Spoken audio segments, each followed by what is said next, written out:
a young girl, a young guy, and probably the worst pickup line I have ever heard.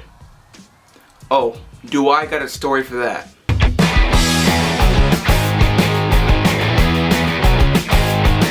So this story contains five people. It contains a cheerleader, myself, my friend Caleb, Sebastian, and my friend Andres. So on this day, it was a football game day, and my friends, we all discussed about making plans. So we were discussing, and then after school, I happened to get busy because I had to help my dad dig this hole. But they called me up later and asked, "Hey, do you still need help with that hole?" And we dug that hole like there was no tomorrow.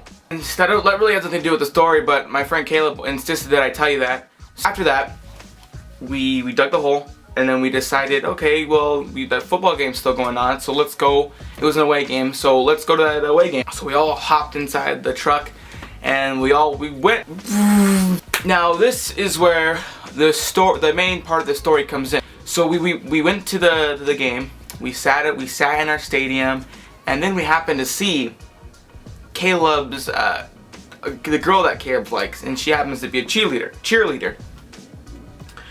So we all sat on the away side. Remember that, the away side, where my school, Don Lugo, sits. So we all sat on that side, and the cheerleader was there.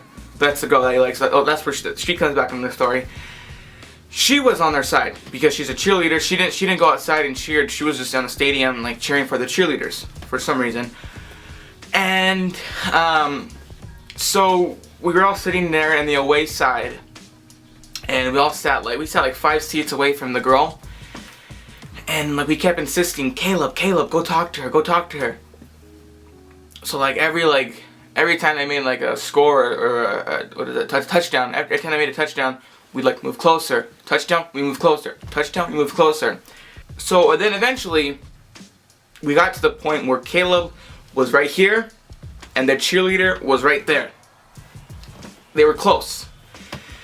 And my friends Sebastian, Andres, and myself, we all just kept saying, Caleb, go talk to her. And then, so, yeah, he talked to her, but, because remember, we were insisting, and he had a lot of time to think about what he was going to say. The first thing that popped out of his mouth, so yeah, he went up to her, first thing that he said was, hey, do you go to Lugo? Now keep in mind, again, how I said before, we were on the away side, both of us, that Caleb and that girl, were both on the away side, on the Don Lugo side, and his first thing that he says to her was, hey, do you go to Lugo? And yeah, that was dumb, and then she responded, yeah. And then, to top it off, he thought that was going to make a big conversation, and he didn't talk to her the rest of the night, and it was just awkward for him and her. And it was really weird, and we all made fun of him, and we still today say, hey, Caleb, do you go to Lugo? And yeah, so don't listen to Caleb. Don't say, do you go to the same school that you go to? Don't use it as a pickup line. That's the dumbest pickup line in the world. And yes, thank you for watching. To answer your question, Austin, some YouTubers that inspire me are, Egoraptor, Shane Dawson, JonTron, Peanut Butter Gamer. That's about it. No, there's probably more, but I can't think of any right now. But I wanted to bring this subject up because I want you guys to leave questions for me in the comments down below, or on my Facebook page, or on Twitter, or on Instagram at BrianFHFL, and on Facebook it's Cut Sketch. So yeah, leave me questions, guys. I'd like to answer them. And have a beautiful day.